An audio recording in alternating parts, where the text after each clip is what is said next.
কেমন করে চালায় দেশ, আগামীতে চাই যে দেখতে দাড়ি টুপির বাংলাদেশ। ঠিক না বেঠে? সব দল দেখা শেষ।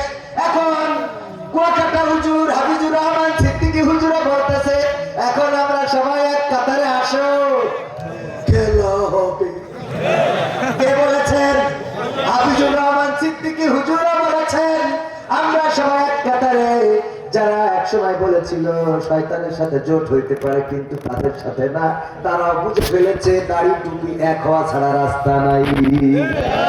আল্লাহ বলেছেন ভাই যারা আয়াতটা পড়েছেন ওয়াতাসিমু বিহাবলিল্লাহি জামিআ ওয়া লা তাফাররাকু, তোমরা সংঘবদ্ধভাবে আল্লাহর রজ্জুকে আঁকড়ে ধরো এবং পরস্পর বিচ্ছিন্ন হয়ো। কথাটা কার? আল্লাহর কথা মানার দরকার আছে না নাই? আল্লাহর কথা মানে না যারা ঈমান হারা তারা, আল্লাহর কথা মানতে চায় না যারা ঈমান হারা তারা। আমরা ওযু ভঙ্গের কারণ জানি, আমরা নামাজ ভঙ্গের কারণ জানি, আমরা রোজা ভঙ্গের কারণ জানি, কিন্তু ঈমান ভঙ্গের কারণটা কোনোদিন জানার চেষ্টা করলাম না। আল্লাহর আইনের সাথে